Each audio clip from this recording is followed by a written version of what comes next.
Hola, buenas tardes. Soy Claudia Moray, directora del Instituto de Derecho Ambiental del Colegio de Abogados de San Martín. Hoy tenemos un evento especial, en un horario especial. Hoy es el Día Mundial del Ambiente, por eso tenemos este evento de lujo con disertantes internacionales desde México y desde Dubái. Así que bueno, esperemos que podamos transmitir en forma excelente todo. Y bueno, hoy es el Día del Ambiente, el 5 de julio, que esto fue proclamado hace un poco más de medio siglo atrás, en la Cumbre de la Tierra de Estocolmo en 1972, donde por primera vez entró en la agenda internacional política la cuestión ambiental. En ese momento, en esta Cumbre de la Tierra, fue muy importante, primero por la magnitud. Hubo 113 países que, imagínense, por la cantidad, no todos eran del primer mundo. Sin embargo, a pesar de todos los problemas internos que tenían, como la pobreza, eh, la desocupación, igualmente se comprometieron a incorporar en sus constituciones, cuando las reformaban, las cuestiones ambientales, el paradigma ambiental. Argentina firmó en 1972 y en 1994 recién se modificó la constitución nuestra, donde entraron los derechos de tercera generación, y ahí entró el artículo 41 con el paradigma ambiental. Bueno, les dije que hoy tenemos unos invitados de lujo. La disertación comenzaré yo con todo lo que ha pasado a nivel internacional con el cambio climático. Después también tenemos desde México el doctor Antonio Luna Díaz Peón, desde Dubái el doctor Omar Alcántara Barrera, y desde México nuevamente el doctor César Casado Méndez. Los temas que vamos a tratar hoy son temas, bueno, súper de vanguardia, todo lo que se viene. Vamos a tener predicciones del impacto del calentamiento global, vamos a tener todo lo referido a la inteligencia artificial, y bueno, y comenzaré con los avances en la protección ambiental y con todo lo que ha pasado en esta cumbre de Naciones Unidas de Cambio Climático. Para ello voy a compartir pantalla.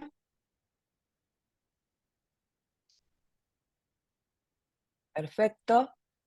Y ahí estamos.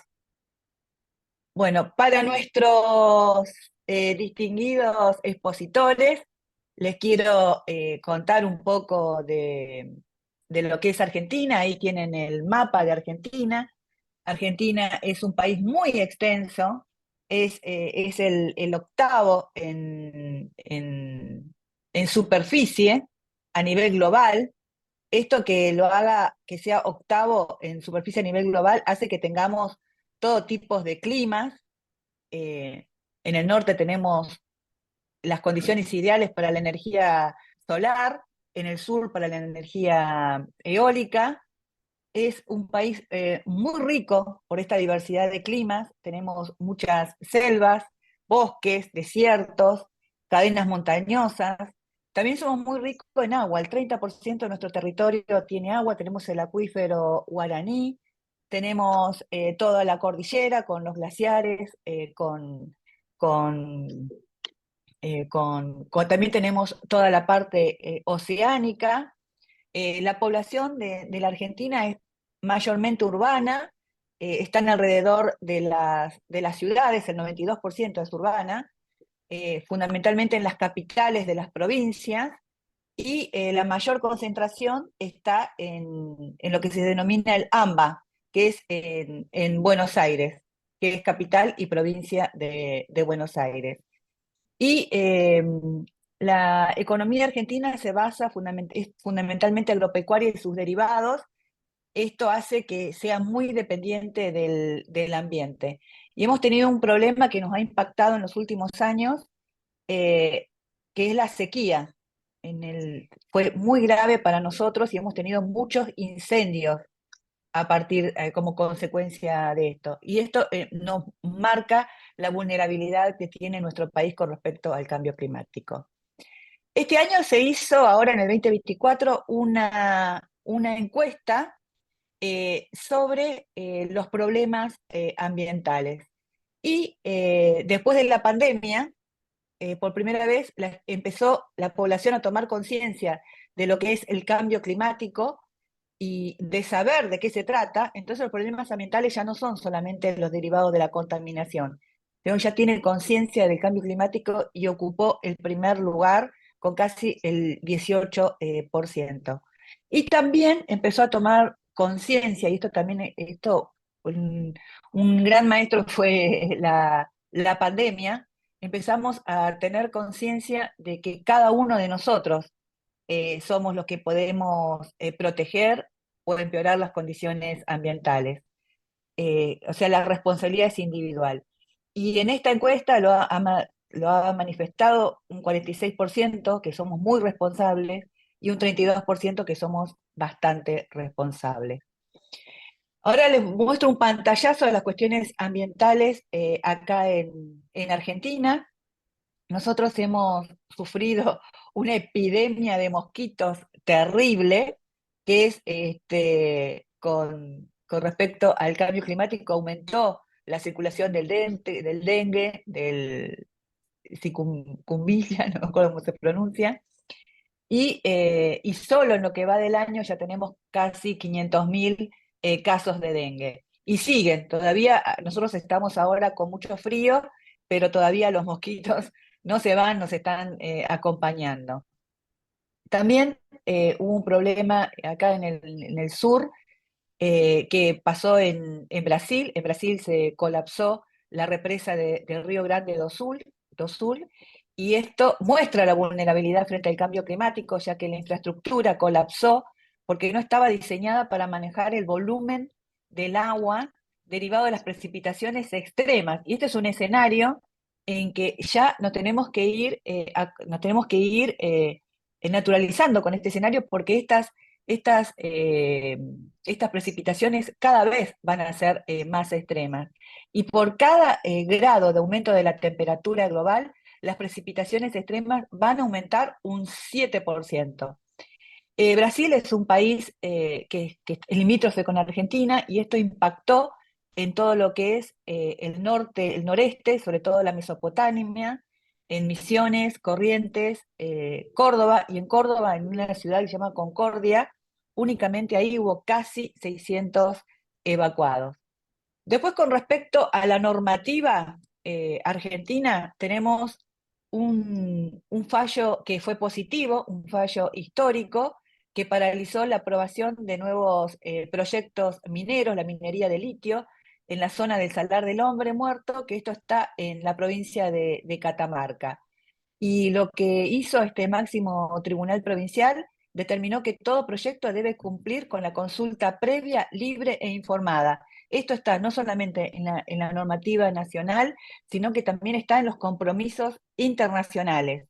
Así que este es un fallo que lo que hace es obligar a compartir tanto la normativa nacional como los tratados internacionales que hemos adherido. Y después también tenemos ya no buenas noticias, pero lo que ha pasado en el Chaco. Nosotros tenemos el Gran Chaco, que después del Amazonas es el segundo sumidero más importante, y se ha actualizado este año el ordenamiento territorial de los bosques nativos en abril de este año, y se ha hecho sin participación indígena, y esto hace que se va a desmontar eh, casi 1 millón de hectáreas, y también esto va a afectar el corredor de los grandes felinos como es el yaguareté.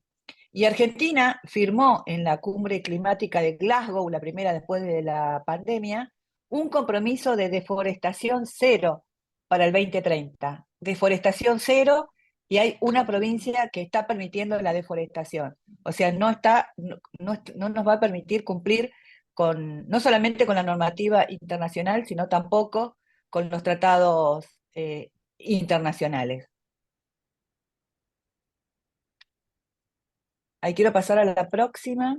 A ver, ahí está. Bueno, este año, el 2023, también se rompieron todos los récords de temperatura a nivel global, por lo cual el secretario general de Naciones Unidas ha dicho que se está terminando la era del calentamiento global y el doctor Guterres dijo que está comenzando la era de la ebullición global.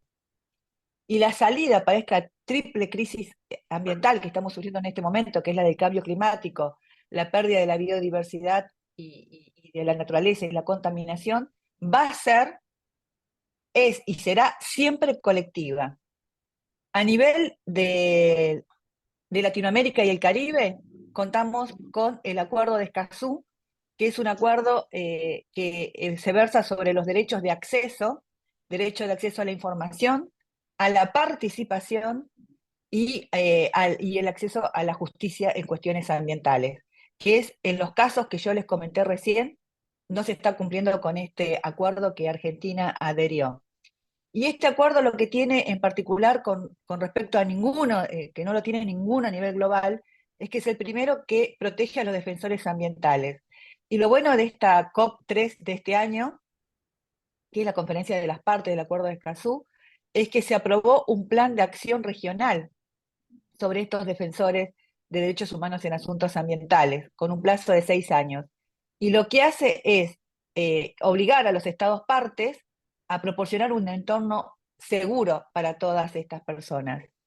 Este acuerdo de Escazú, le dije, de Latinoamérica y el Caribe, que está formado por 33 países, pero solo 25 lo han firmado y 15 lo han ratificado. O sea, somos muy pocos los que somos partes, como dice Conferencia de las Partes, son 15 partes hasta ahora.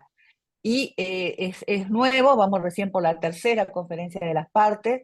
La primera se hizo en el año 2021, entró en vigencia y, y se firmó en el 2018 en Costa Rica, en Escazú, por eso lleva el nombre de Escazú. Y América Latina es la región más peligrosa para defensores ambientales. El 70% de los asesinatos suceden acá en América Latina y el Caribe. El 26% de ellos son pueblos indígenas, que son los guardianes naturales de los bosques, y la mayoría, casi el 50%, sucede en la cuenca amazónica. Ahí están los países, el que más problemas tiene es Colombia, después sigue México, Brasil, Honduras, Guatemala, Nicaragua, Perú.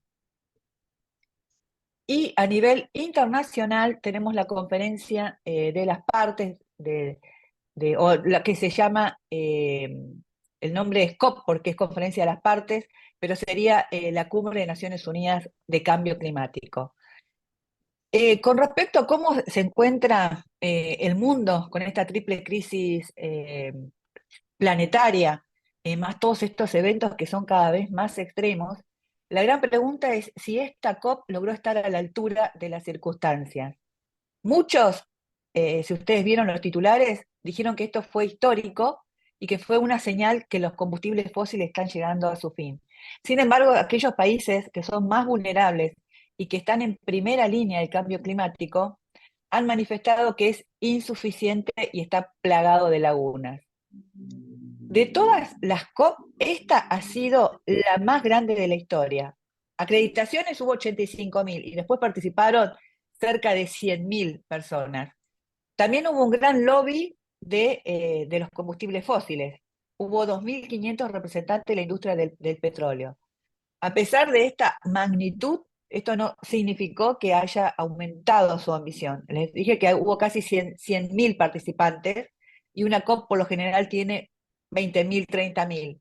Ya empezó a aumentar la cantidad después de la pandemia. Como les había comentado, es como que la pandemia comenzó a tener más conciencia la gente de lo que está sucediendo y la importancia del cambio climático. En esta COP tan, eh, con tanta concurrencia, faltaron dos representantes claves, que son de los países que más contribuyen al calentamiento global. El del presidente de Estados Unidos, que es el mayor emisor histórico, y el presidente de China, que es el mayor emisor actual. Contamos con su ausencia, no estuvieron presentes. Si bien el comienzo fue prometedor, porque a partir de la pandemia, en la primera cumbre que tuvimos que se hizo en Glasgow, había un reclamo de toda la sociedad para que se cumpla con el artículo 6 del Acuerdo de París, que era respecto a la meta del financiamiento, ya que en el 2020 tenían que los países que se hicieron ricos a costa del ambiente destinar 100.000 millones de dólares anuales para aquellos países que son más vulnerables y al cambio climático y que no son grandes emisores. Pero ¿qué pasó? Pasó la pandemia y el dinero no llegó, se derivó para la lucha contra el COVID. Entonces nos encontrábamos en el 2023, el año pasado, el dinero que se había comprometido en el Acuerdo de París no estaba y ya se tenían que comenzar las negociaciones para la nueva meta de financiamiento colectivo global, que es el año que viene, que se va a dar en Bakú, en Azerbaiyán, que va a reemplazar estos 100.000 millones. Pero estos 100.000 millones ya quedaron muy atrasados porque hoy las necesidades reales son del billón de dólares. Pero a pesar de todo esto, el comienzo fue prometedor. Primero porque ya el año pasado en Sharm el Sheikh ya se creó el Fondo de Pérdidas y Daños. Y en esta COP ya existía y ya estaba operativa. Y ya comenzaron los aportes. Esto fue muy positivo para la credibilidad, porque el gran problema que tienen los países es la falta de credibilidad. Eso fue lo positivo, porque realmente el fondo fue insuficiente, se aportaron 800 millones de dólares, que equivale al 0,2 de las pérdidas irreversibles que sufren los países en vías de desarrollo. O sea, el 0,2 es realmente muy insuficiente. Pero también lo bueno es con respecto al financiamiento, que hubo agendas paralelas a la COP con muchos anuncios. Por ejemplo, hubo anuncios de 85.000 millones de dólares, aunque de esos 85.000 solo el 6% iría a la Convención Marco de Naciones Unidas de Cambio Climático, porque la mayoría son para destinos específicos como algunas regiones como el África, como el Amazonas, o para algunas ciertas actividades. Ahí en pantalla se ven algunos bancos que han prometido el BID, el Banco Mundial, el CAF, el Banco Islámico, el Banco Africano, con el dinero que aportarán. También hubo mecanismos no tradicionales de financiamiento climático. 13 países firmaron la declaración de líderes sobre un marco global de financiamiento, pero también lo importante es que las financieras asumieron el compromiso de ofrecer cláusulas en sus préstamos que permitan pausar el servicio de deuda para dar un respiro a estos países que tienen catástrofes climáticas, que al no recibir este dinero que figura en el artículo 6 del artículo de París, se tienen que endeudar. Entonces, es bueno que estas financieras los acompañen en esto y que permitan pausar el servicio de pago de deudas para dar un respiro justamente a estos países. Y también como Dubái es un gran negociador, surgió Alterra, que es una propuesta de esta presidencia de la COP y es un nuevo capítulo de inversión para el clima de 30.000 millones con el objetivo de movilizar 250.000 millones de capital institucional y privado para el 2030. O sea, hay propuestas de financiamientos, pero todos, de acuerdo a lo que yo les comenté, se necesita 1 billón, lo mínimo, siempre siguen siendo insuficientes. El segundo día se trató una declaración voluntaria sobre agricultura sostenible, sistemas alimentarios resilientes y acción por el clima. La agricultura es uno de los que más sufren las consecuencias del cambio climático y es uno también de los que más aporta las consecuencias del cambio climático. Fue firmado por 134 países y esto fue muy importante para América Latina, un punto de tensión sobre todo para los países del Mercosur, porque la Unión Europea tiene un marco para las exportaciones que tienen que ser libres de deforestación. Así que bueno, ese fue un punto álgido. Y en esta COP, el objetivo principal era realizar el primer balance global, que esto lo establece el Acuerdo de París, que tiene que hacerse cada 5 años. Este fue el primero, y lo que se muestra fue los avances que están haciendo, las acciones que hace cada país de acuerdo a lo que se comprometió a hacer. Este primer balance mundial, el texto final, no usó la terminología que los países más vulnerables reclamaban, ya que la frase final queda abierta a la interpretación de las partes. porque el término que usan es transitar. O sea, lo que vamos a hacer a partir de ahora es transitar dejando atrás los combustibles fósiles en el sistema de energía. No es muy contundente como estaban solicitando, que sea dejar atrás los combustibles fósiles, abandonar, sino que fue un término más débil como transitar. Cuando se cierra la COP, el secretario ejecutivo de Cambio Climático manifestó lo que recalcaron los estados insulares, que esto no es lo suficientemente necesario para proteger a sus poblaciones, pero tampoco para proteger al planeta. O sea que todavía el acuerdo deja mucho de desear respecto a la ambición que la crisis climática necesita. El final de la COP 28 fue un sabor agridulce, con cosas positivas, como que este balance reconoce la ciencia que indica que las emisiones globales de estos gases de efecto invernadero deben reducirse en un 43% para el 2030 en comparación con el 2019, y también señala que estamos desviadas con respecto a los objetivos del Acuerdo de París, con respecto a Latinoamérica y el Caribe, que más se está alineando es Costa Rica, y es un llamado para triplicar la capacidad de energías renovables y duplicar la tasa anual de eficiencia energética para el 2030. Y se establecieron las metas para el objetivo global de adaptación. Pero la parte más negativa es que con este transitar, que es el concepto que utiliza el acuerdo de esta COP, la industria petrolera llega a un acuerdo donde va a utilizar como combustible de transición al gas, que es un gas de efecto invernadero, es un hidrocarburo. También la energía nuclear y también las tecnologías de bajas de emisiones de carbono. Y como les había dicho con respecto a la financiación, el dinero del artículo 6 del Acuerdo de París no llegó. Tampoco se planteó cómo va a ser el cambio, porque esto vence el año que viene y ya se tiene que establecer el nuevo monto que va a reemplazar estos 100.000 millones, y esto todavía no se definió. Pero a pesar de todos estos defectos y de todas estas contradicciones, lo importante es que se logró llegar a un acuerdo, porque los acuerdos en estas conferencias de las partes tienen que ser de todas las partes y está formada por 197 partes. Una de las partes es la Unión Europea, que son 26 países. O sea que en países son 223 más o menos, que se tienen que poner de acuerdo. Entonces, esto hace que el lenguaje se fuera modificando para poder complacer a todas las partes. Y este acuerdo marca un paso adelante, porque existió el acuerdo, aunque sea débil, existió. Y con respecto a cómo estamos, eh, con respecto a esta brecha que tenemos que reducir los gases de efecto invernadero, para tener una noción más o menos, tenemos que reducir todo lo que emite China, todo lo que emite, que es el gran emisor actual, todo lo que emite Estados Unidos, que es el gran emisor histórico, y todo lo que emite Inglaterra. Y acá pueden ver los grandes emisores. Y ven, por ejemplo, que China es el 25% de las emisiones, les corresponde a China. A Estados Unidos el 14% de las emisiones. Entonces, esto significa que para llegar al 2030 necesitamos hacer estas reducciones, ¿no? Que ahí se ven en pantalla. Tiene que ser un declive abrupto de los combustibles fósiles para poder estar en línea con el acuerdo de los objetivos del Acuerdo de París.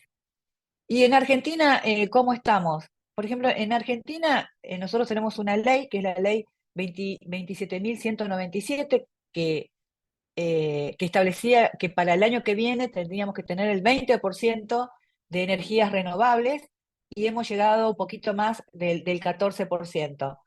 Y el año que viene tendríamos que actualizar esta ley 27.191 para tener una nueva meta del 30%, o sea, para el año que viene el 20%, después tenemos que llegar al 30% para el 2030. Entonces, esto implica mucho, un cambio muy brusco. Acá podemos ver cómo ha crecido en Argentina, eh, las energías alternativas en el gráfico de arriba, y en el efectivo, en el gráfico de abajo, se puede ver los distintos tipos de energías alternativas, cómo fue creciendo, y la de color rojo es la energía eólica, es la que más creció. En este momento tenemos el 71%, le sigue la energía solar con el 17%, y después la energía hidráulica con el 6%. Bueno, muchísimas gracias. Los dejo con estos disertantes de lujo y con esta transmisión internacional. Así que bueno, muchísimas gracias. Le doy paso a Gracias. Julio. Buenas tardes.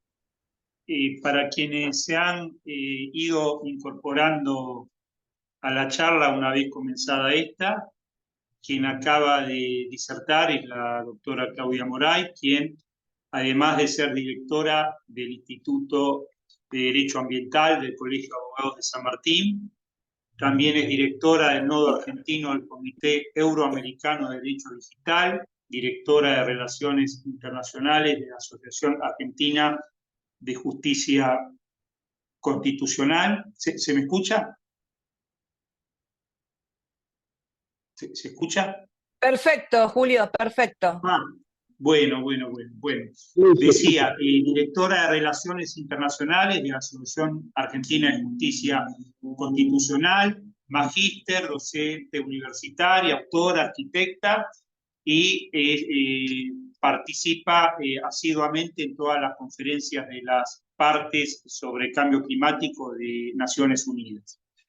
Bueno, continuamos con este evento de predicciones del impacto del calentamiento global, inteligencia artificial y ambiente, avances en la protección ambiental, COP28, y tenemos ahora como disertante al distinguido doctor Antonio Luna Díaz Peón, que va a disertar desde Dubái, que es meteorólogo, doctorado en desarrollo regional sustentable, magíster en estadística aplicada, catedrático de la Facultad de Instrumentación Electrónica y Ciencias Atmosféricas de la Universidad Veracruzana del país hermano de México. Estimado doctor, tiene la palabra. Muchas gracias a todos, muchas gracias. Buenos días desde México, buenas tardes allá en Argentina, buenas noches hasta allá, hasta Dubái. Bueno, fíjense que me quedo en una reflexión de lo que nos estaba comentando la doctora Claudia, de esas problemáticas que tienen en Argentina sobre, nos hablaba de incendios forestales, nos hablaba de inundaciones, nos decía sobre estas precipitaciones extremas, que nos hablaba sobre este aumento de 1 grado centígrado de temperatura puede repercutir en 7% del aumento de la precipitación. Ya nos hablaba de este aumento de los mosquitos con el dengue, el chikungunya, el Zika. Y cuando nos hablaba de todo eso, yo decía, a ver, espérame, ¿me está hablando de México o de qué lugar me está hablando? Porque exactamente tenemos lo mismo, tenemos el mismo problema, y entonces con esto ya sí puedo referir que es un problema a nivel mundial lo que estamos presentando, y que ojalá pudiéramos hacer ya una buena reunión mundial, una buena COP en donde se tomen acciones. Ya no nada más se vayan a hablar de cosas y hacer promesas y promesas que no se cumplen.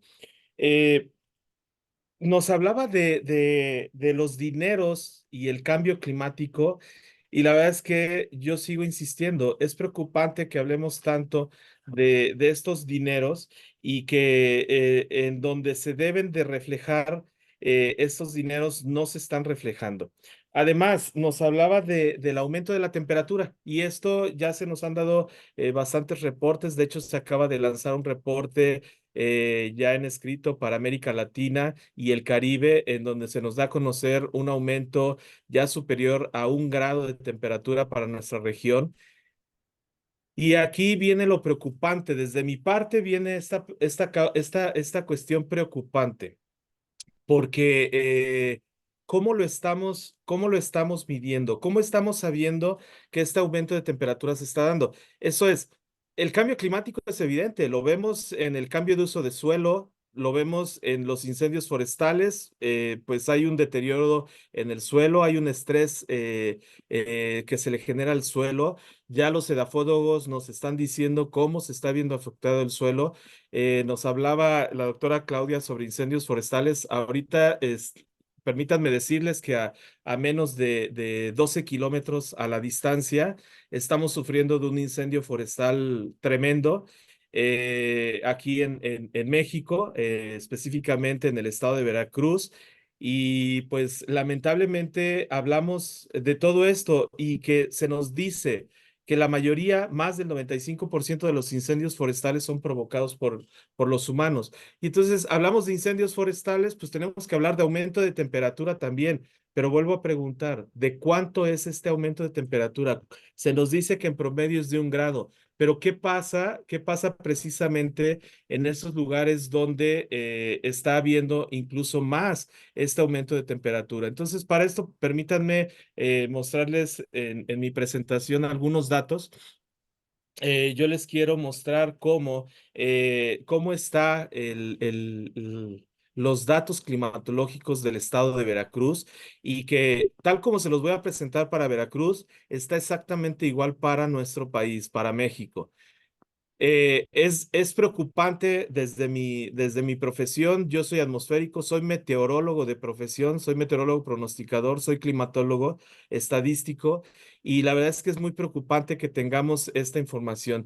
Primero, ir viendo así un preámbulo de qué es el clima, si está cambiando, pero ¿cómo está cambiando? Primero partamos, ¿qué es el clima? Se nos da a conocer a través de fuentes oficiales algunas definiciones, qué es la información cartográfica de cuestiones del país, se nos da a conocer cómo es el clima, qué se define el clima a través de nuestra fuente oficial, que es el Servicio Meteorológico Nacional, es nuestra fuente oficial aquí en México.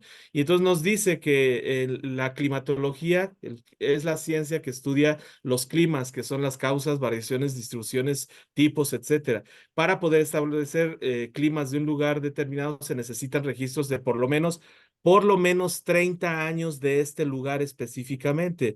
Y entonces la RAE pues también nos da algunas definiciones, cuestiones de precipitación, temperaturas. La Organización Meteorológica Mundial también nos da una definición un poco más extensa, pero nos vuelve a repetir, el periodo habitual para entender el clima es de 30 años. Entonces, a ver, en concreto, necesitamos datos de por lo menos 30 años para determinar el clima de un lugar. Esto para determinar el clima. Y de ahí necesitamos, para determinar si hay un cambio climático, necesitamos más de 30 años para poder saber qué es este cambio climático. Ahorita, definitivamente, por muchas circunstancias, sabemos que estamos en un cambio climático que nos lo está llevando un calentamiento global. Ahorita estamos en un cambio climático de calentamiento global. Debemos enfocar esto. Estamos en un cambio del clima mundial por aumento de las temperaturas y ya hasta ahí, porque en cuestiones de precipitación no sabemos bien a bien qué es lo que está pasando a nivel mundial, porque en algunos, ya hace rato nos lo decía la doctora Claudia, por un aumento de temperatura de 1 grado, nos puede significar un aumento del 7% de la precipitación o no, porque puede ser que este aumento de la temperatura solo provoque aumento de la humedad relativa en el planeta y eso no puede significar nada más que pueda ser condiciones de precipitación y que esto podría ser todavía aún más importante, dado que se nos ha dado a conocer que en este reporte de cambio climático para América Latina y el Caribe, que debido al establecimiento del ENSO en su fase negativa, que es la niña, desde el 2020, pues hemos tenido algunos problemas sustanciales. Ustedes en la parte sur de América lo están viviendo todavía un poco más. Chile, Perú, Ecuador lo están viviendo más fuerte, pero esto es una afectación que no nada más es para la región. sino es una afectación planetaria. Entonces, debemos de analizar también qué está pasando también desde la parte natural, no nada más la parte antropogénica. Entonces, hablar y especificar que a veces confundimos con el tiempo y el clima. Muchas veces nos dicen, es que el día de hoy el clima está muy distinto que el de ayer. Pues sí, porque eso es el tiempo atmosférico. Es lo que también debemos de entender, no es lo mismo tiempo y clima. Y algunos dicen, se hace pronóstico del clima. Del clima no se hace pronóstico, el pronóstico se hace para el tiempo, para el clima se hacen escenarios, no son pronósticos, hay que aclarar esto. Para el clima se hacen escenarios y de estos escenarios vamos a partir de que los primeros escenarios de cambio climático que se hicieron fueron por 4 escenarios, que era el A1, A2, B1 y B2. Estos cambiaron conforme fuimos metiéndole más ciencia, más investigación, más estadística y ahora ya tenemos alrededor más de 100 escenarios climáticos los que podemos ver para que nos permitan este cambio climático. Entre ellos es el cambio de uso de suelo, vuelvo a repetirlo, entre ellos es cómo está cambiando también la atmósfera alta. Y algo que hemos dejado afuera es la radiación solar, cómo está actuando nuestro sol, qué es lo que está pasando con el sol y que lo hemos dejado afuera y que es muy importante. Hemos estado reflejando para nosotros en el cono norte problemas de temperatura en los últimos días. Estamos hablando de casi 40 días y de eso les puedo referir. Para México ya vamos a empezar la cuarta ola de calor, que esto pues en años anteriores apenas estaríamos empezando por la primera ola de calor. Pero también esto hay que correlacionarlo con las tormentas solares que se han dado y que esto no lo estamos correlacionando. También hay que ver esa parte. Si no entendemos todo el problema del cambio climático, no vamos a entender realmente qué es lo que está pasando. El suelo se nos está secando, no está lloviendo y aparte la radiación solar está siendo más extrema. Esto puede provocar una facilidad a los incendios forestales, pero déjenme decirles algo. En México se nos está repitiendo condiciones que ya las tuvimos en 1997 y esto también para América Latina. Por ahí hay que referir qué pasó en 1997 con América Latina y el fenómeno del Niño, el ENSO específicamente, porque también ahí podríamos sacar alguna correlación. Entonces, hay que ver y hay que entenderlo. Para entenderlo esto también hay que entender qué es el clima. El clima está determinado por condiciones físicas. Esto ya desde Köppen, que hizo la clasificación climática en el mundo, decía, las condiciones físicas que determinan el clima, primero pues es la latitud y la altitud. Esos factores que son los que determinan que haya diferencias climáticas. Vamos, latitud no es el mismo el clima del Ecuador que lo de los polos. La altitud no es lo mismo el clima de una costa que de una montaña. Pero también lo determinan precisamente eso, las condiciones de precipitación, la variabilidad que existe en la precipitación determina el clima de un lugar y la temperatura. Entonces, entre estas cuatro se hace una determinación de lo que es el clima de un lugar y con esto ya podríamos ver cómo está cambiando el clima, muy distinto a lo que deberíamos de ver del cambio climático. Entonces, ¿cómo está cambiando el clima? Bueno, ¿alguna de estas cambia? Sí, solo la precipitación y la temperatura, porque la latitud y la altitud, pues esas no cambian. Entonces, nosotros en México tenemos un problema grave que es, tenemos datos, fuentes de información que es el Servicio Meteorológico Nacional y todos los países lo tienen. Ya tenemos estaciones meteorológicas en donde podemos tener datos diarios, puntuales, horarios, incluso de cada 10 minutos y podemos tener información como esta. Pero déjenme decirles que en México estos datos están representando algo que nos deja ver hacia el mundo. En Jalapa, que estamos en un lugar de clima templado húmedo, que es un clima muy cercano a la costa y que es un clima en donde podemos tener temperaturas de 39.5 grados, que es la histórica, y también podemos tener temperaturas cercanas a los 0 grados, pero que nos represente este gráfico donde se nos dice que tuvimos en algún momento por abajo de los 0 grados de temperatura, vamos, que tuvimos menos 40 grados de temperatura. Entonces eso nos deja en una forma dudosa, una forma muy dudosa, porque estamos hablando de 40 grados bajo cero. Esto es engelante. Para nosotros sería mortal, literal, sería mortal. Entonces, en algún momento yo decía, bueno, es que Toño Luna ya está exagerando con lo que dice porque esto ya se compuso. Meses después volvió a presentar el mismo problema. Entonces, ¿qué quiero decir en esto? Que a veces decimos que algunos eventos meteorológicos pasan a ser incluso noticias locales, porque se nos ven representados como no muy comunes y son de los extremos, pero algunos otros es por desconocimiento de lo que es las condiciones climáticas de los lugares. Por ejemplo, aquí yo les muestro una nota periodística en donde se nos daba a conocer que se nos estaba presentando la temperatura más baja de la temporada invernal, en un lugar en donde créanme que eso los lugareños simplemente se han de ver reído, porque esta temperatura pues se presentó en este rango de -1 grado bajo cero. Y en ese lugar, como ustedes pueden ver en la gráfica, se presenta muchas veces, muchas veces. Se ha presentado muchas veces en el pasado. Entonces, no es noticia como tal, y entonces ya lo empezamos a ver como un cambio climático, ya lo empezamos a ver y empezamos a echar la culpa de que el cambio climático, y para todo ahora, la respuesta, la culpa es del cambio climático. Entonces, cambio climático, fíjense, yo hice un análisis para nuestro estado que es muy representativo de lo que sucede a nivel nacional.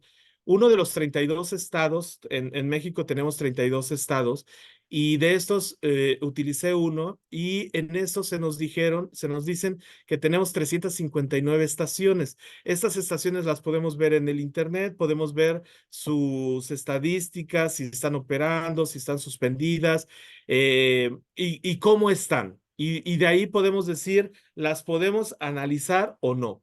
¿Por qué les comento todo esto? Porque todos estos datos fueron utilizados precisamente para realizar los escenarios de cambio climático. Esta información que yo ahorita les voy a presentar es la que se utilizó para hacer los escenarios de cambio climático. ¿Qué significa? Que nos dan información en donde nos dicen que tenemos datos disponibles y que además nos dicen que la estación podría estar suspendida cuando realmente no es cierto, sino sigue operando todavía en la actualidad. Algunos pequeños errores como este. Se nos ve una base de datos que está probablemente completa porque está continua, pero no se nos da a conocer que esta base de datos tiene un problema grave, tiene una discontinuidad, y que realmente debería de verse así, con datos faltantes. Entonces, cuando lo analizan a nivel mundial para hacer estos escenarios de cambio climático, deben de estar observando que tenemos datos faltantes, y dirían ustedes, bueno, es que aquí es solo un punto de medición. Bueno, fíjense. Se nos da a conocer que en el estado de Veracruz, ya les mencionaba, tenemos pues básicamente una cantidad de 359 estaciones en el lugar, y que bueno, pueden ser analizadas, y es con lo que están haciendo la información a nivel mundial. Pero la verdad de las cosas es que si yo ahorita quisiera ver información, solo tendría estas estaciones.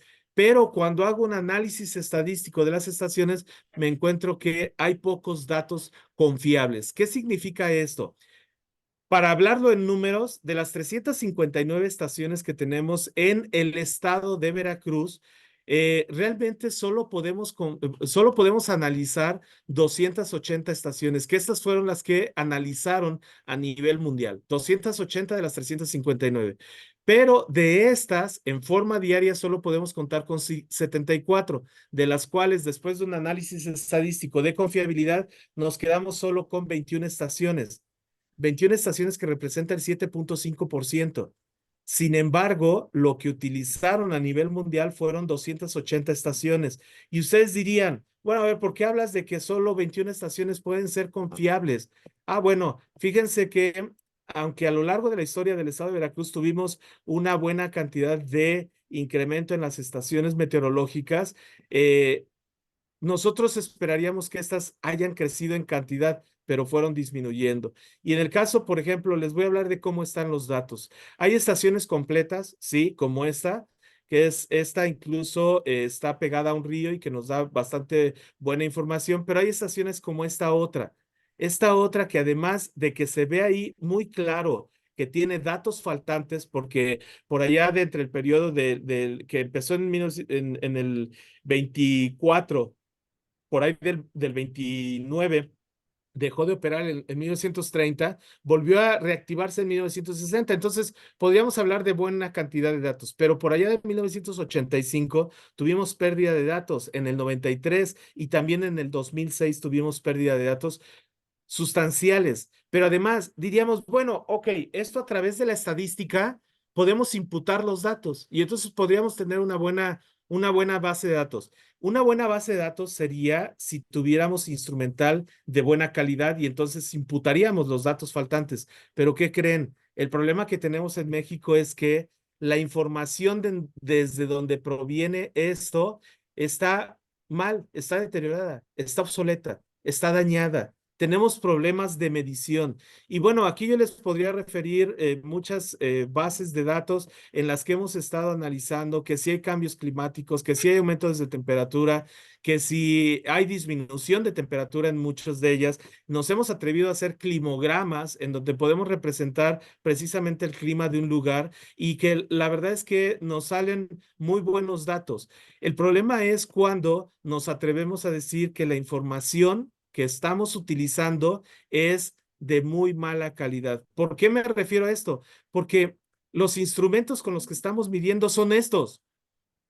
Estos son los instrumentos con los que estamos midiendo. Así el grado de deterioro, termómetros en donde no sabemos cuál es la temperatura, pluviómetros que se les sale el agua, evaporímetros que ya ni siquiera retiene el agua para que pueda ser medida la evaporación.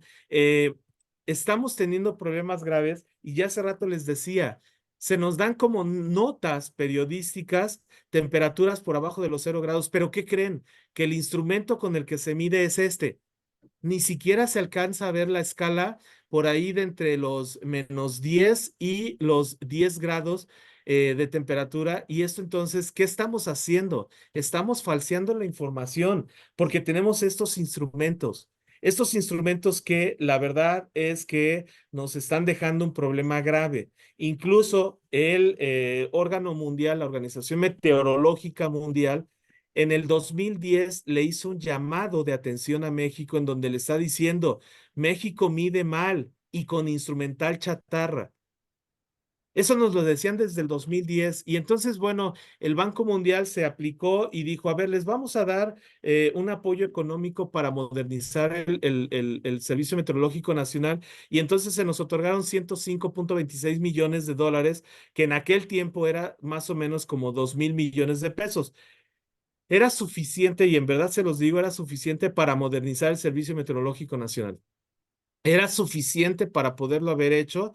Simplemente que en el 2016 el órgano le dijo a México, a ver, mándame los datos, qué es lo que con lo que me ibas a pagar esa inversión.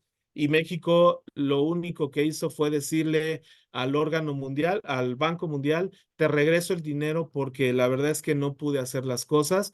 Y yo creo que eso sí lo podemos decir, es una vergüenza para México decir que estamos midiendo mal cuando incluso tenemos apoyos económicos de los órganos mundiales. Entonces, yo con esto les quiero referir, les quiero comentar que, y aquí voy terminando voy cerrando ya mi plática, decirles, esto que nos decía la doctora Claudia, que la verdad se me hace muy interesante, nos decía, es que están habiendo inundaciones, incendios forestales, sequías, precipitaciones extremas. Esto también nos está pasando en México. Y yo aquí les preguntaría, ustedes, desde sus regiones, ¿cómo están midiendo? ¿El instrumental con el que se está midiendo realmente es bueno? En el 2019 tuve la oportunidad de participar en un seminario también de índole internacional y hacía yo ya algunas expectaciones como la que ahorita hice y les decía, Esto está pasando en México. Ya lo estaba yo hablando desde el 2019 y me decía Costa Rica, estamos igual. Y de repente me dice alguien de Colombia, estamos igual. Y de repente me dijo alguien de España, estamos igual. ¿Y qué creen? También hubo uno de Argentina que me dijo que estaban igual. Ahorita tengo gente de Argentina. Díganme si también están midiendo mal ustedes allá. Y entonces, ¿cómo estamos midiendo? ¿Realmente podemos hablar de que es 1.1, 1.2, 1.3 el aumento de las temperaturas cuando tenemos estos instrumentos? Hay que meterle, hay que invertirle también a esto. Y bueno, ya ahorita el doctor Casados nos va a permitir una plática de inteligencia artificial y yo simplemente me quedo ahorita. Estamos ahorita conectándonos a nivel mundial, pero en lo local estamos midiendo mal y estamos midiendo y estamos dando datos al mundo que están siendo malos. Y la vergüenza más grande que nos acaba de suceder en México es que el año pasado tuvimos un huracán en el que fue desastroso, sí, pero lo pudimos prevenir. La meteorología en México, créanme que éramos de importancia a nivel mundial. Tan es así que en el 2004 recibimos el cometido de Inglaterra, que nosotros teníamos que hacer los primeros planes de acciones climáticas, porque éramos muy buenos en haciendo todo esto y muy buenos en la meteorología. Y ahora, ¿qué es lo que nos está pasando ahí? Y no lo dejo nada más para México, se los dejo como reflexión para todo el mundo. Quisiera yo hablar mucho más, pero ya se me acabó el tiempo. La verdad es que tengo muchísima información para presentarles, pero ya se me acabó el tiempo y lo único que les puedo decir, cambio climático, sí, sí lo estamos teniendo. Todos estamos viendo, sintiendo el calentamiento global y ese es el cambio climático. El problema es de que no sabemos realmente de cuánto es, porque algunos dicen, va a aumentar la precipitación. Pero déjenme decirles, doctora Claudia, que probablemente en algunos puntos lo que sucede es que disminuya la precipitación y eso podría ser caótico. Así es de que vamos a hacer ciencia, pero necesitamos mejorar los instrumentales con los que midamos. Muchas gracias. Muchas gracias, doctor Luna. Excelente exposición. Muchas gracias, doctor, muy esclarecedora su intervención. Desde México y no como dije erróneamente desde Dubái. Sí, va a tener su intervención desde Dubái nuestro próximo expositor, que es el magíster Omar Alcántara Barril, abogado, arquitecto, magíster, director del Centro Nacional de Inteligencia del Empleo de Calidad, presidente de la Cumbre del Conocimiento. Adelante, doctor.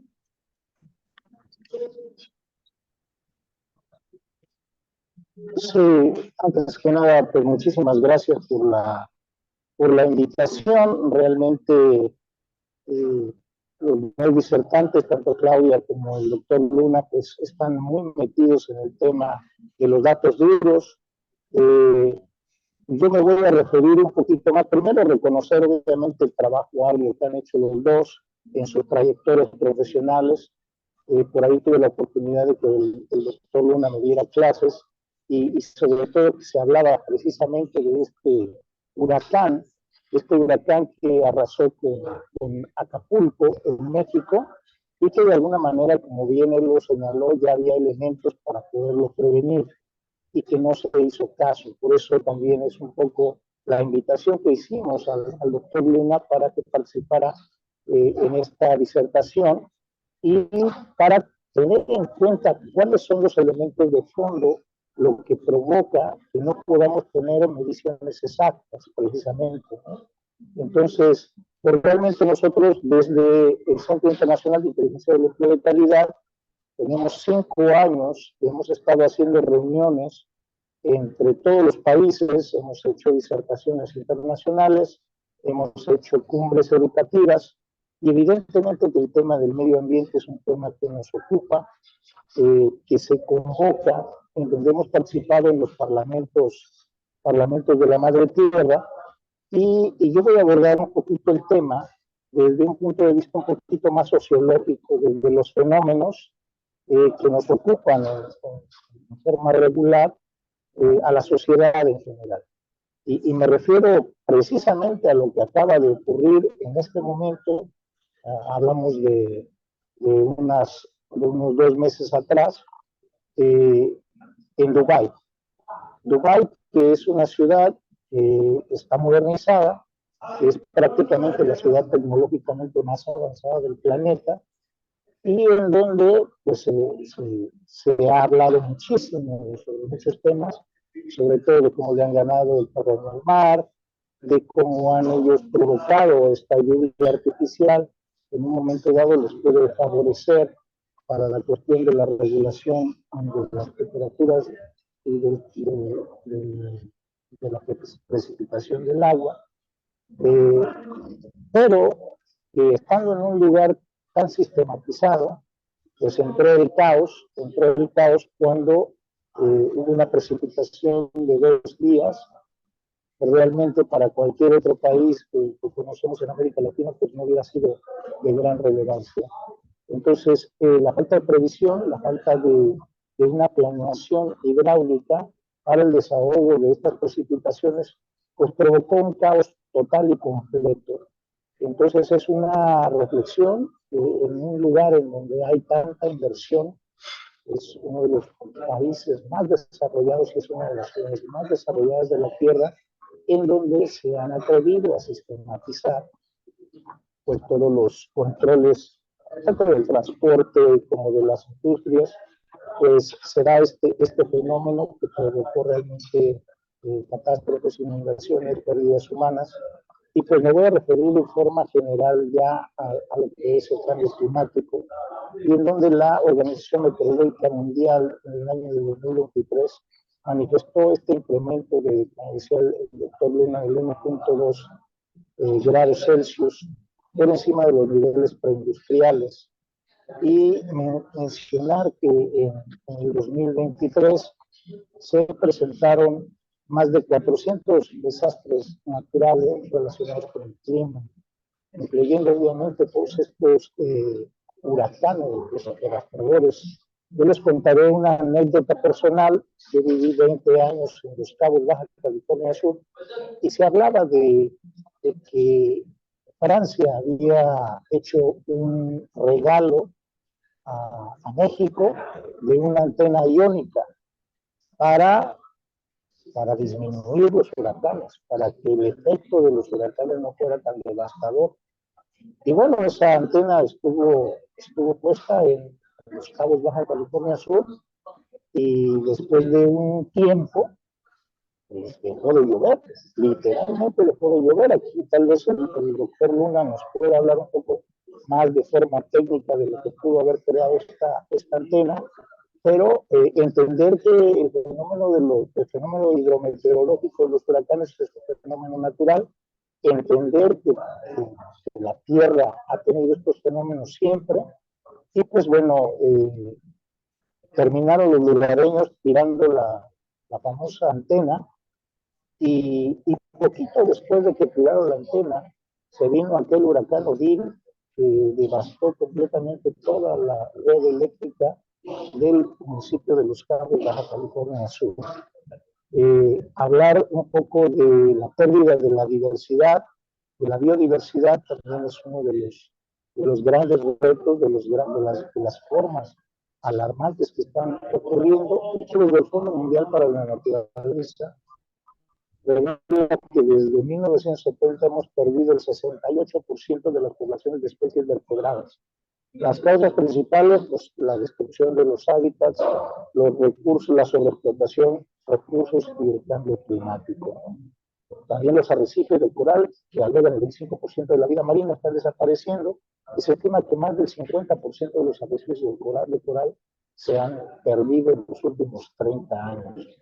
Entonces, yo quiero enfocar más el tema hacia las acciones, como decía el doctor Luna, las acciones que realmente se tienen que hacer, y que en las cumbres pues, se habla de las causas, se habla de las problemáticas, y justamente este último punto en donde tocó la forma de la medición, la forma en donde se está hablando, como lo decía hace un momento, de la tecnología, de los sistemas avanzados, de la información, pues se requiere una educación para estos especialistas, para instrumentar sistemas generales y que al final del día estas repercusiones de los cambios de las estaciones, incluso que se dan, por ejemplo, en Inglaterra, en donde no se tenía incluso ni siquiera programada la siembra de la uva y ahora ya tienen viñedos porque está cambiando el clima, ¿no?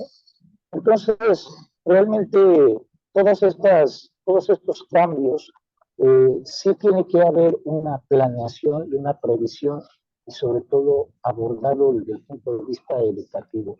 ¿Por qué? Porque nos afecta, porque en realidad, si ustedes se dan cuenta, la mayoría de la gobernanza de los países se marca también por la tendencia de la conveniencia del uso de los recursos naturales, la sobreexplotación de los recursos naturales que los países más industrializados, como bien lo señalaba la doctora Claudia Moray.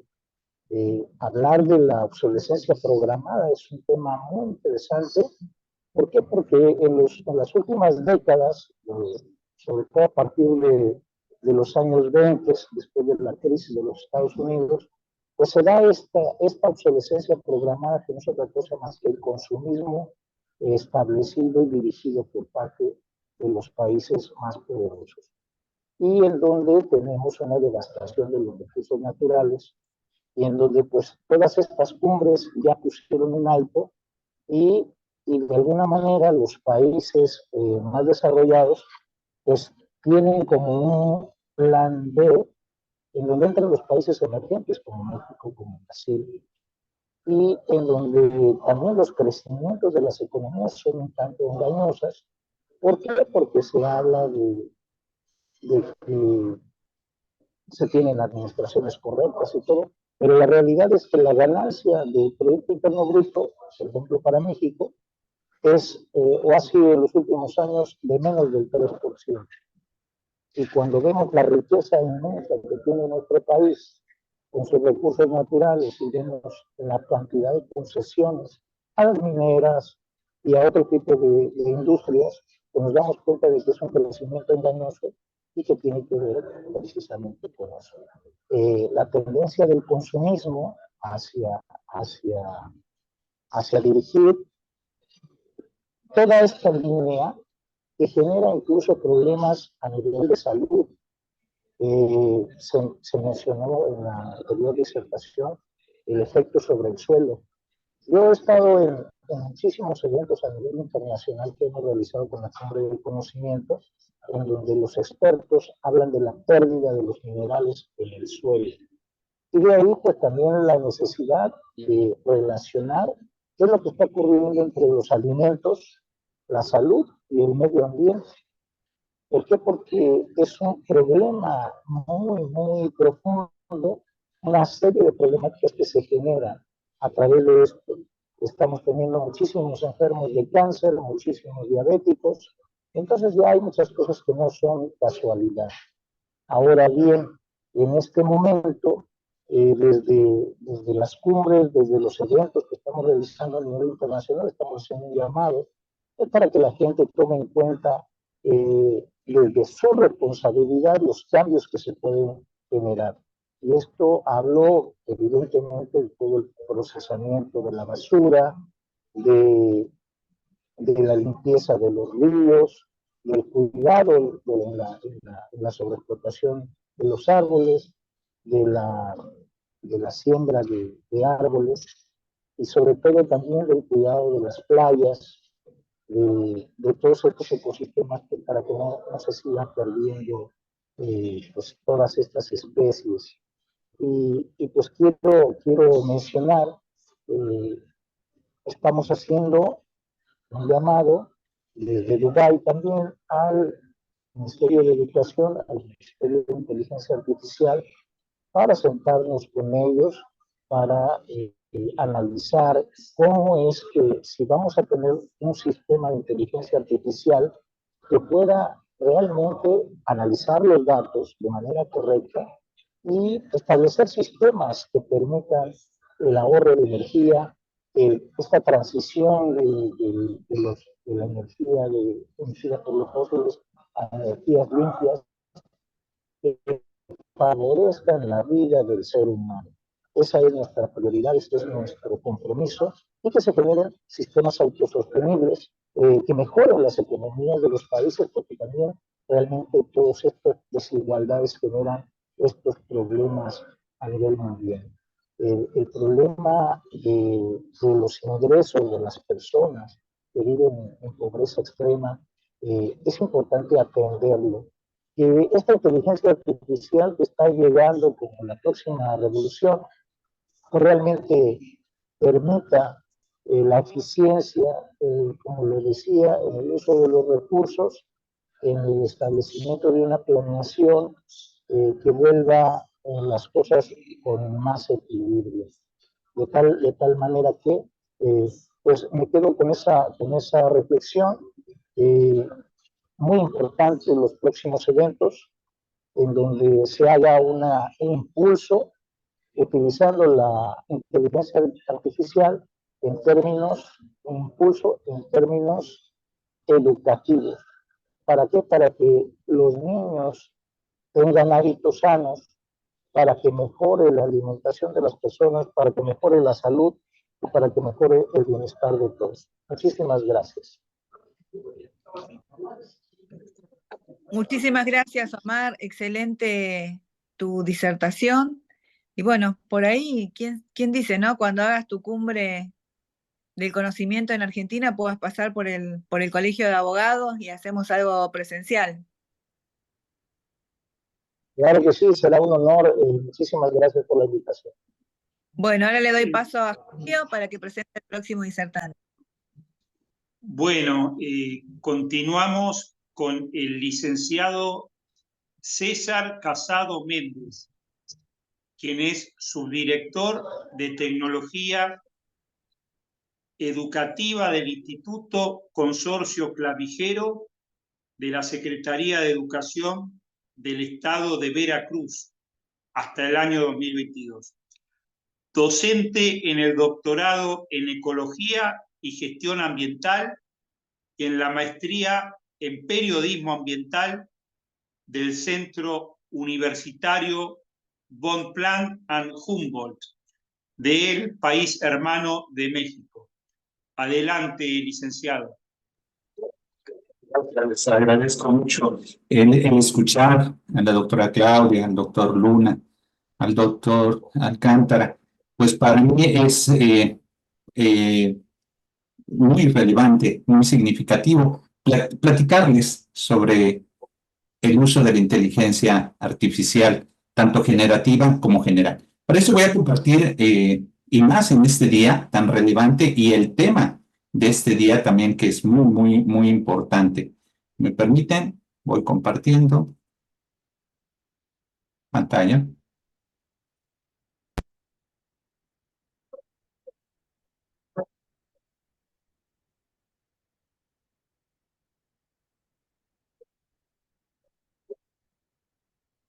Hoy celebramos el 5, hoy que es 5 de junio del 2024, celebramos el Día del Medio Ambiente.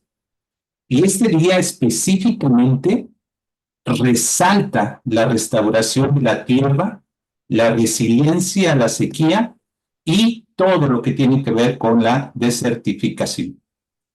Y en ese sentido, todos los participantes estamos involucrados en ese contexto.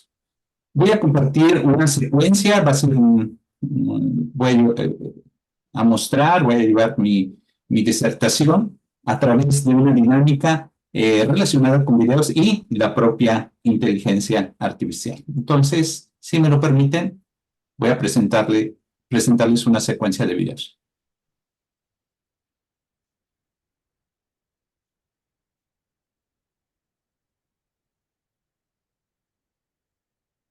Dear humankind, ours is not a short story. It's an epic tale written over eons. I, the Earth, have known you over hundreds of thousands of years. I've witnessed your achievements, your ingenuity, your pain. You are the first generation to fully understand my suffering, and you might be the last that could see my lands revived.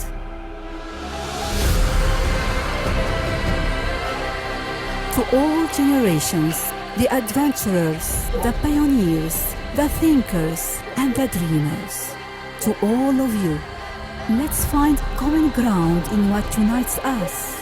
Restore my lands for future generations. A tree begins with a seed. Generation restoration begins with you.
Batería, cobre, bronce, lápiz, estufa, lavadora, recipientes,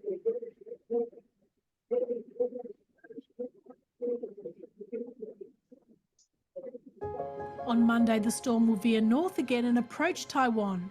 There are big uncertainties regarding its path. Different paths will have different levels of impact on Taiwan. Imagine a world where we can predict the future.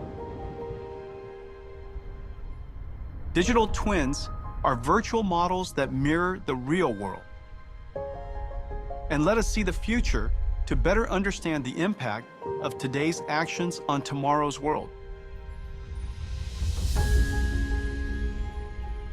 Meet NVIDIA Earth 2, a digital twin that uses the power of AI, physical simulations, and computer graphics to make weather and climate predictions at a global scale. CoreDiff is NVIDIA's generative AI model that was trained on WRF numerical simulations to generate weather patterns at 12 times higher resolution, from 25 kilometers to 2 kilometers. This is a monumental leap in regional weather prediction, and remarkably, CoreDiff AI does this 1,000 times faster and 3,000 times more energy efficiently than traditional physical simulation methods. Here in Taiwan, the Central Weather Administration is using these models to forecast typhoon landfalls with more precision. But we are not stopping there. The next frontier is hyperlocal forecasting down to tens of meters, where the effects of city infrastructure are taken into account. CoreDiff AI is also being trained using high-resolution data, such as that generated by Palm, a physics model that simulates atmospheric and oceanic boundary layers. When combined with weather simulation wind fields, it can model the airflow around buildings. We expect to predict phenomena such as downwash, where strong winds funnel down to street level, causing damage and affecting pedestrians. NVIDIA Earth 2, an excellent example of a digital twin that fuses AI, physics simulations, and observed data, can help countries and companies see the future and respond to the impact of extreme weather.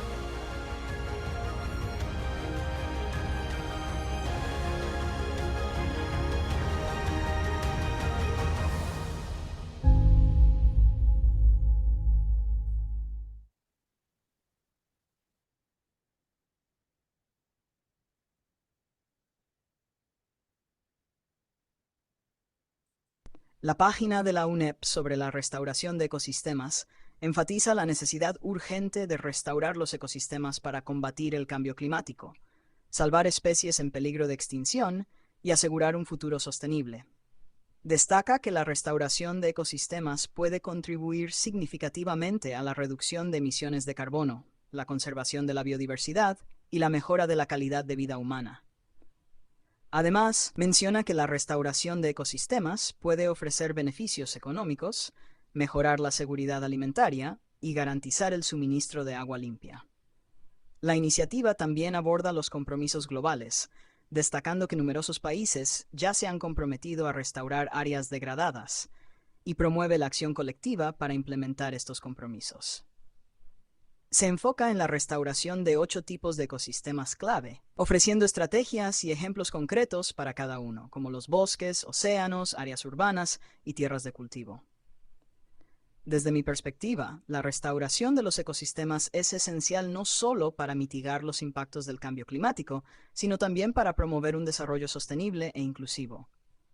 Este enfoque holístico, que combina la conservación ambiental con el bienestar humano y económico, es crucial para lograr los objetivos de desarrollo sostenible.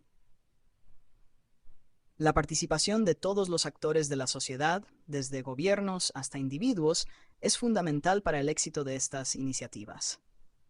La plataforma proporciona una visión integral y herramientas prácticas para fomentar la restauración, lo que puede inspirar y guiar a diversas comunidades y sectores hacia acciones concretas y efectivas.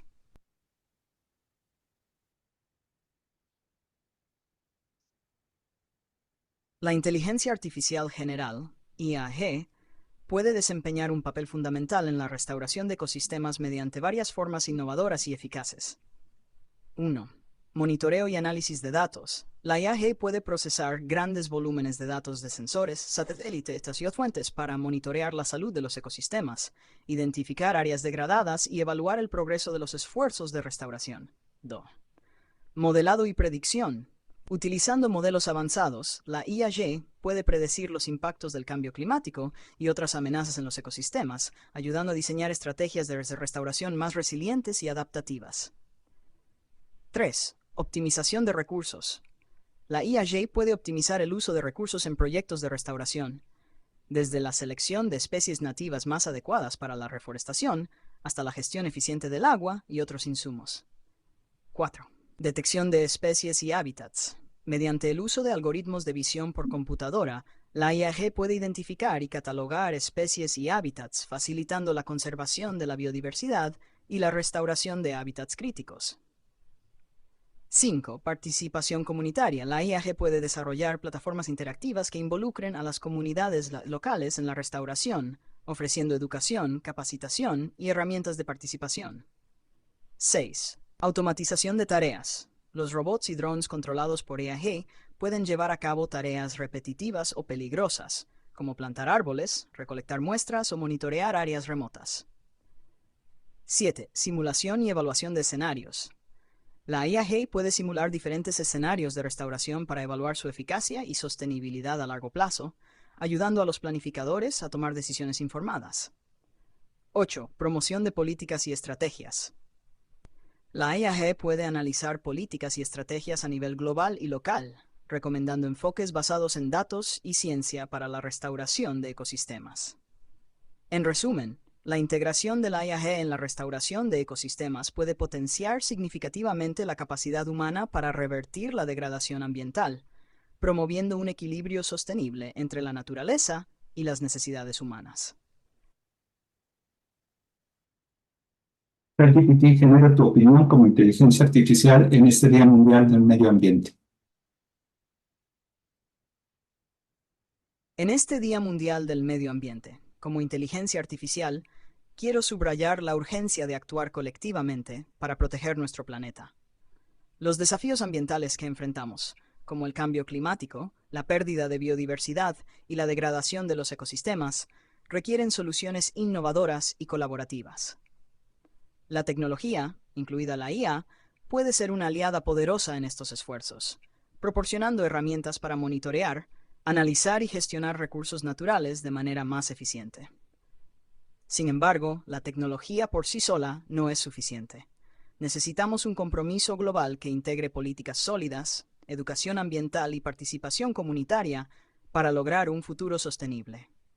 Es imperativo que cada uno de nosotros tome conciencia de su impacto ambiental y adopte prácticas sostenibles en su vida diaria. Desde reducir el consumo de plásticos hasta apoyar iniciativas de conservación y restauración, cada acción cuenta.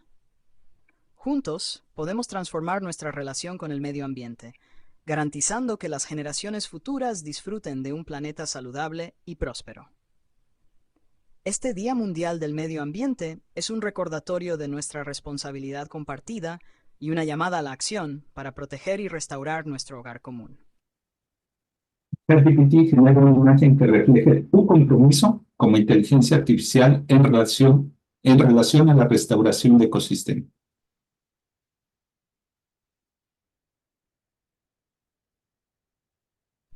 Aquí tienes una imagen que refleja mi compromiso como inteligencia artificial con la restauración de ecosistemas. Imagen, Sandbox, NN Data, an image depicting a futuristic landscape where Tibetan. Esta ilustración muestra un paisaje futurista donde la tecnología y la naturaleza coexisten de manera armoniosa. En el primer plano, robots avanzados de IA plantan árboles y monitorean el medio ambiente con drones, mientras que en el fondo, un ecosistema vibrante prospera con una diversidad de flora y fauna, ríos limpios y bosques frondosos. El cielo despejado y el sol brillante simbolizan esperanza y renovación, representando el compromiso de la inteligencia artificial con la restauración y protección de los ecosistemas para un futuro sostenible. ChatGPT genera himnos de inteligencia artificial general para la restauración de ecosistemas.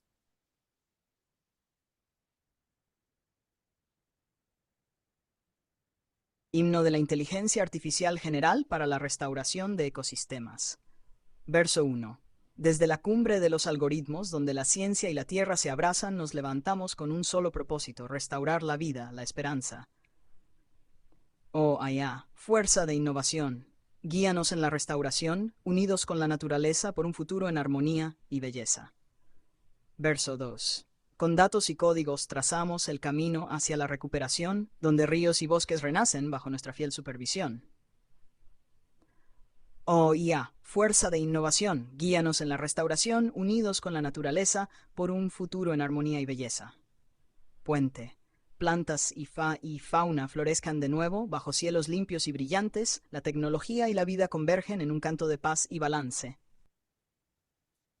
ChatGPT, ¿cuál es tu opinión como inteligencia artificial sobre la presentación del CEO de NVIDIA realizada el día de ayer en la Computex 2024?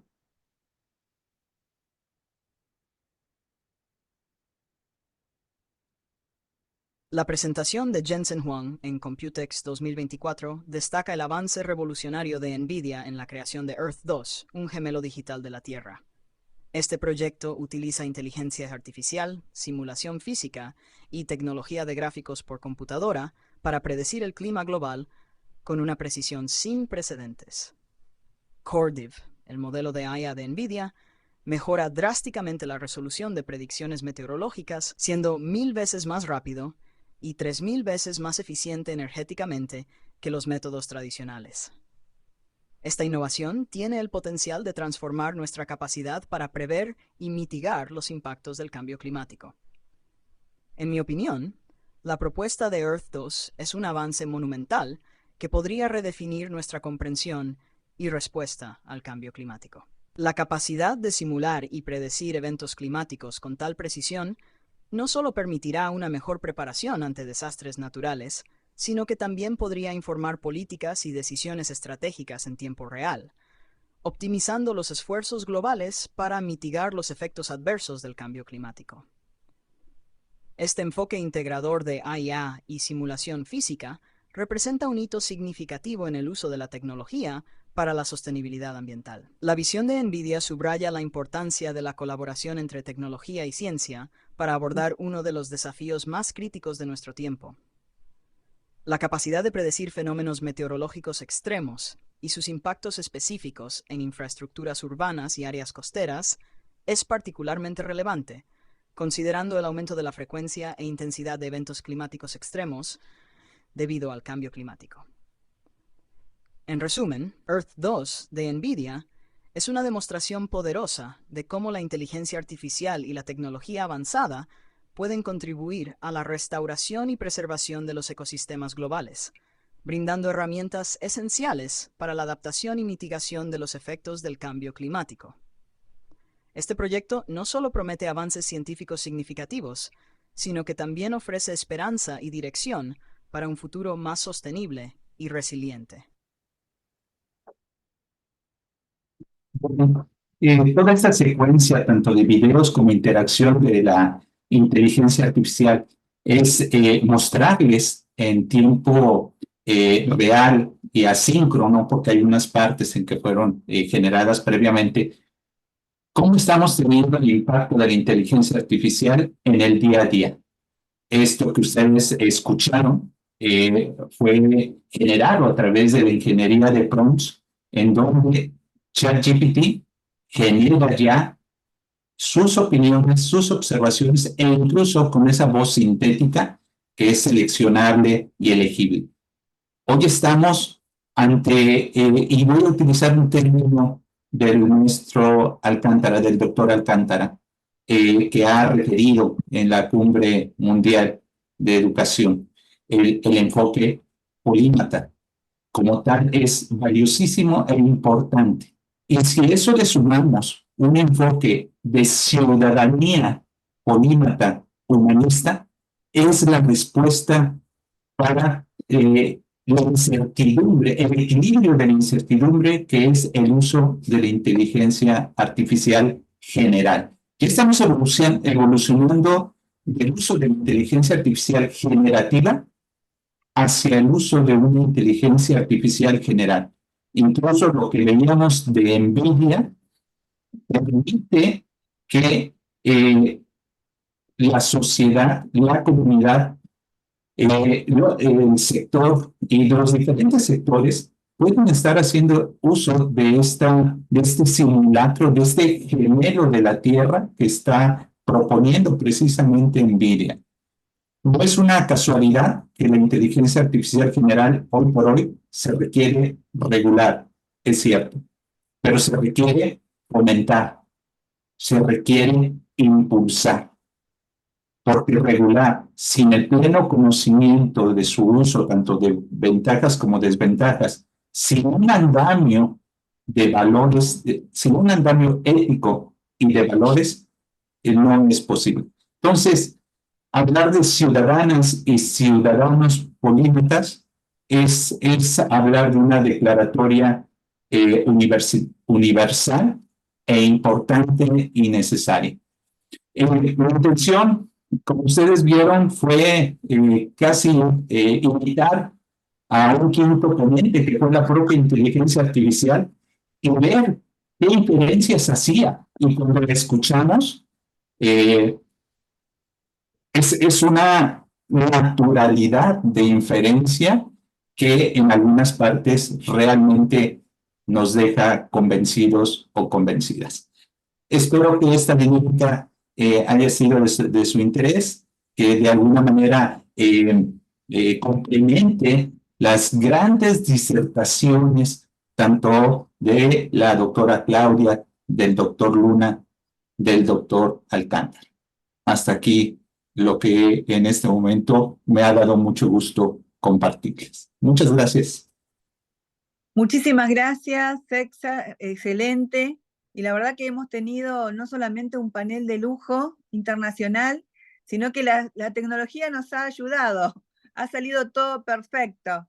Así que bueno, estamos muy, muy contentos con este panel.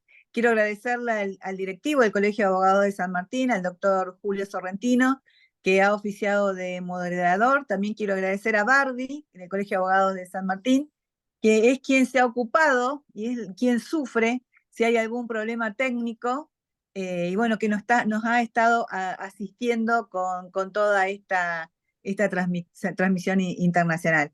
Así que bueno, quiero agradecerle muchísimo a todos ustedes, agradecerle mucho al doctor Omar Alcántara. Esperemos que se pueda dar esta cumbre del conocimiento acá en Argentina y ojalá podamos tenerlos a todos ustedes como invitados. Así que bueno, acá estamos en el Día del Ambiente y festejando de esta manera para todos ustedes. Muchas gracias.